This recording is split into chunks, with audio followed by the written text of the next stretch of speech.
नमस्कार मंडळी, आज आपण श्रवण करूया मार्गशीर्ष शुक्ल एकादशी महात्म्य मोक्षदा एकादशी. श्री गणेशाय नमः.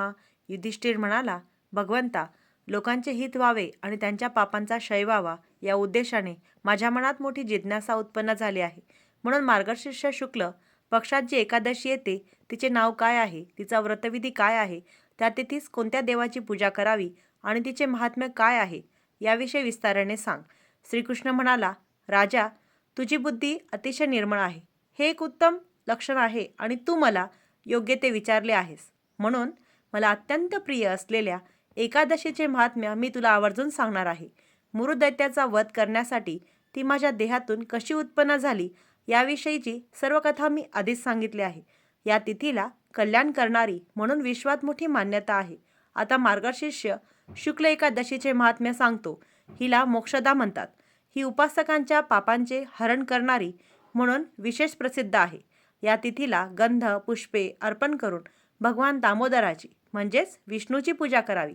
भजन गायन नृत्य करून त्यास संतुष्ट करावे. राजेंद्रा, आता या एकादशीचे महात्म्य विशद करणारी पुराणकथा सांगतो. ही आदराने श्रवण केली असता वाजपेय यज्ञाचे फळ मिळते आणि या श्रवणाच्या पुण्यप्रभावाने अधोगतीला गेलेल्या माता पिता पुत्रादिकांचा उद्धार होऊन ते स्वर्गलोकी जातात. फार पूर्वी गोकुळ नगरात वैखानस नावाचा राजा राज्य करीत होता. तो आपल्या प्रजेचे पुत्राप्रमाणे पालन करीत असे. त्याच्या राजधानीत चारही वेदांमध्ये पारंगत असलेले ब्राह्मण राहत असत. अशा प्रकारे तो राजा सुखाने शासन करीत असताना एका रात्री त्याला विचित्र स्वप्न पडले. त्यात आपला पिता नरकात गेला आहे असे दिसले. त्यामुळे त्याला मोठे आश्चर्य वाटले. तो मनोमन फारच व्यथित झाला. सकाळी त्याने ब्राह्मणांना स्वप्नवृत्तांत सांगितला व म्हणाला, विप्रांनो, माझा पिता नरकात खितपत पडला आहे. तो मला म्हणाला, बाळा, अधोयोनी प्राप्त झाली आहे. या भीषण स्थितीतून माझा उद्धार कर. हे दृश्य पाहिल्यापासून माझी सुखशांतीच नाहीशी झाली आहे. मला हे विस्तृत राज्य, ऐश्वर्ययुक्त भांडार, अगणित रथ, अश्व, गज यापैकी कशातही रुची राहिलेली नाही. स्त्रिया आणि पुत्र देखील आवडत नाहीत. मला कशातही सुख वाटत नाही. सगळीकडे दुःखच भरून राहिले आहे असे वाटते. आता मी काय करू, कोठे जाऊ, काहीच कळेनासे झाले आहे. विचार करून करून माझा देहाचा नुसता दाह होत आहे. तरी ज्या योगे माझ्या पितरांना मोक्ष मिळेल असा तप, दान, व्रत, योगादी कोणताही उपाय सांगा, तो मी अवश्य करीन. कारण ज्याचा पिता नरकात गेला आहे त्याचा पुत्र कितीही सामर्थ्यवान असला तरी त्याच्या जगण्यातला काहीच अर्थ नाही. या लोकी तो निरर्थकच समजला जातो. तेव्हा ब्राह्मणांनी त्याचे सांत्वन केले. म्हणाले, हे नृपश्रेष्ठा, चिंता करू नकोस, शांत हो. येथून जवळच पर्वत ऋषीचा आश्रम आहे. तो भूत भविष्य जाणतो. तू त्याची भेट घे. तो तुला यथायोग्य मार्गदर्शन करील. त्यांचे म्हणणे ऐकून तो राजा खिन्न मनाने पर्वत ऋषीच्या आश्रमाकडे निघाला. तो आश्रम अतिशय विस्तीर्ण होता. त्याच्या सभोवती अनेक ऋषी, शांत ब्राह्मण आणि प्रजाजन राहत होते. त्याने आश्रमात प्रवेश केला तेव्हा पर्वत ऋषी चारही वेदांमध्ये निष्णात असलेल्या मुनींमध्ये बसला होता. त्याचे दर्शन अद्वितीय होते. त्याला तो प्रतिब्रह्मदेवच वाटला. त्या श्रेष्ठ तपस्व्याला पाहून त्याने साष्टांग प्रणिपात केला. राजाला पाहून पर्वतालाही आनंद झाला. त्याने त्याचे उत्तम आदरातिथ्य केले. कुशल मंगल विचारले. राजाची चौकशी केली. तसेच तुला राजसौख्य मिळते ना, तुझे राज्य निष्कंटक आहे ना, असेही विचारले. राजा म्हणाला, ऋषीवर्य, तुमच्या कृपेने राजाच्या सेना, दुर्ग, कोशादी सप्तांगासह मीही खुशाल आहे. सर्व काही अनुकूल आहे. पण यात एक विघ्न उपस्थित झाले आहे.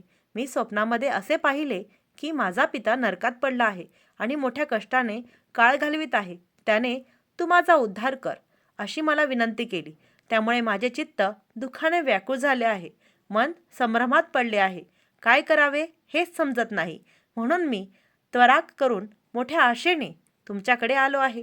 तरी कृपा करून पित्याच्या मुक्तीसाठी काहीतरी उपाय सांगा आणि या दुःखरूपी नदीतून मला तारून न्या. राजाची व्यथा ऐकून त्या महातपस्वी पर्वत ऋषीने डोळे मिटून घेतले आणि अंतर्ज्ञानाने त्याच्या पित्याच्या भूतकाळातील कर्माचे अवलोकन केले. मग तो राजाला उद्देशून म्हणाला, मी तुझ्या पित्याचे पूर्वजन्मीचे पाप जाणून घेतले आहे. मागील एका जन्मात त्याला 2 बायका होत्या. एके दिवशी त्यातील एका भार्येने त्याच्याकडे ऋतुदान मागितले, पण त्याने तिला सहवास दिला नाही. तिचा मनोभंग करून आणि तिची इच्छा अतृप्त ठेवून तो दुसऱ्या पत्नीवर आसक्त झाला. त्याने गृहस्थाचे कर्तव्य पाळे नाही म्हणून ती नारी फारच व्यथित झाली. त्या दुष्कर्मामुळेच त्याच्या नशिबी हा दारुण नरकभोग आलेला आहे. ते ऐकून राजा विस्मित झाला. त्याचे पर्वताचे पाय धरले व म्हणाला, ऋषीवर्य, माझ्या पित्याला त्या पापयुक्त नरकातून सोडविण्यासाठी मी काय उपाय करू? कोणते व्रत करू? कोणते दान देऊ? तुम्ही जे सांगाल ते मी करीन. पर्वत म्हणाला, वैखानसा, मार्गशीर्ष मासात शुक्ल पक्षात जी एकादशी येते तिला मोक्षा म्हणजे मोक्षदा म्हणतात. श्रीहरीला प्रिय असलेल्या या तिथीला तुम्ही सर्वांनी उपवास करून ते पुण्य तुझ्या पित्याला अर्पण करा. त्याच्या प्रभावाने त्याचा उद्धार होईल. त्याला नरकातून मुक्ती मिळेल. त्याच्या वचनांवर पूर्ण विश्वास ठेवून राजा घरी परतला. मार्गशीर्ष शुक्ल एकादशीच्या दिवशी त्याने आपल्या स्त्रिया आणि पुत्रांसह आदरपूर्वक उपोषण केले. ते सर्व पुण्य संकल्पपूर्वक आपल्या पित्याला अर्पण केले. तेव्हा त्याच्यावर स्वर्गातून पुष्पवृष्टी झाली. त्याच वेळी त्याचा पिताही स्वर्गलोकी निघाला. गंधर्व, अप्सरा आदी सर्व मंडळी त्याची स्तुती करीत होती. आकाशमार्गाने जात असताना त्याने आपल्या पुत्राला आनंदाने आशीर्वाद दिला. म्हणाला, बाळा, तुझे निरंतर कल्याण असो.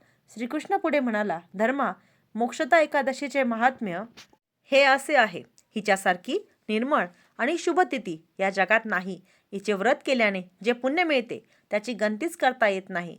ही चिंतामणीप्रमाणे मनातील इच्छा पुरविणारी आणि उपासकाला स्वर्गमोक्षरूपी धन देणारी आहे.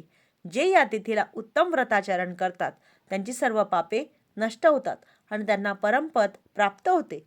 हिचे महात्म्य श्रवण पठण केल्याने वाजपेय यज्ञाचे फळ मिळते. याप्रमाणे श्री ब्रह्मांड पुराणातील मोक्षदा एकादशीचे महात्म्य पूर्ण झाले.